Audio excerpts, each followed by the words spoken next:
My name is Louis Cruz. I'm getting my master's in finance and I'm on track. Well, coming out of undergraduate, I knew that I wanted to learn more about finance. As an undergraduate, I majored in finance and I knew I wanted to learn more. So I started looking at programs, and in my research and comparing an MBA program and a master's in finance program, I realized that given my background with relatively little work experience, but good academic record, the master's in finance would give me more. I would get more out of the master's in finance program.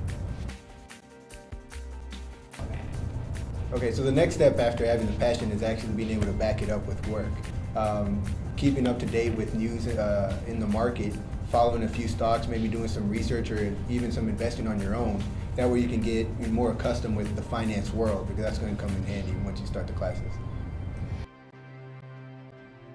One of my favorite classes was with Professor Bodison, where you take the financial statements and you actually take the notes to the financial statements, and she teaches you how to unravel the different tricks that management can use to try and cover up certain transactions. And that gives you a better picture of what the true economic situation of the company is. So that was a lot of fun. One of the hardest things for me has been, as an undergraduate, I didn't have to really read as much. But in the master's program, there's just so much material. You can't wait till the last day and cram it, because it's too much information. So you actually have to plan ahead, at least start a week out before the exam and start studying, because it's not so much that you can't comprehend the material, it's just so much material you can't get it all in one day. I was looking for a program that incorporated the CFA curriculum because I wanted to pass the CFA exam because it's the premier designation. The CFA curriculum covers all aspects of finance.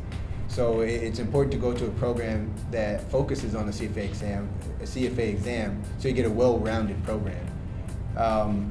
Me personally, because I know I want to go into the world of finance, it was easy for me to know that I wanted to pass these exams. And definitely picking the right classes is important in terms of the order you want to take them in. When I looked at the CFA, at the curriculum here at the U, I looked at the classes and I also looked at what was going to be tested on each exam, and I tried to choose the classes that would help incorporate the major parts of each exam. So for instance, in the first exam there's a lot on fixed income that I didn't have a strong background on, and so I chose to take a fixed income class that helped a lot in passing the first exam. Completing the CFA program helps in your job search. I haven't completed the program, but I have passed the first 2 exams, and I've noticed that when I apply or when I'm networking with someone, as soon as I let them know that I've passed the first 2 exams, they know that I'm serious about finance, and they definitely put me at the top of the stack in terms of who they're going to interview. So if you're thinking about applying to the Master's in Finance program, first thing you want to do is just be honest with yourself if finance is what you like to do. Personally, for me, my interest in finance really took hold when I learned about Warren Buffett and Benjamin Graham. As soon as I read about their investment philosophy, I mean, it just clicked, and I knew not only that I wanted to go into finance, but that I wanted to invest the way that they invest, and that eventually I want to be able to manage money like he does. So once you can check that off the list, the next thing you want to do is go onto the website and look at the deadlines, look at the prompts for the different essays, and as soon as you can, start to write your responses to those essays. And that's going to be a long process, and that's something that you have to understand. Me personally, I don't like writing essays, so that was really a hard thing for me to do, to finally stop procrastinating and just start to write the essays.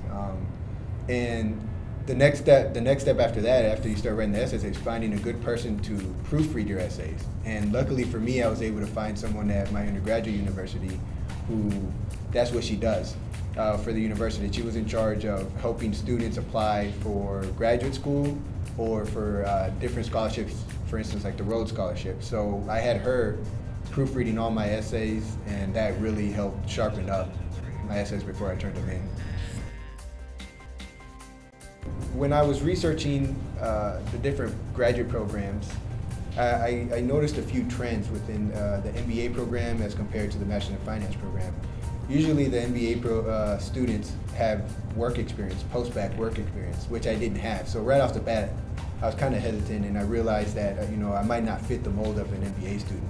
On top of that, I knew students that were older than me that had gone straight from undergraduate to an MBA program, and it was very hard for them to be able to secure an internship between their first and second year. And I didn't want any part of that experience. So knowing that, I looked at the profile of the students in the Master's in Finance program, and I realized that more of them didn't have the post-bac work experience, same situation as me. And so I figured there I would fit in more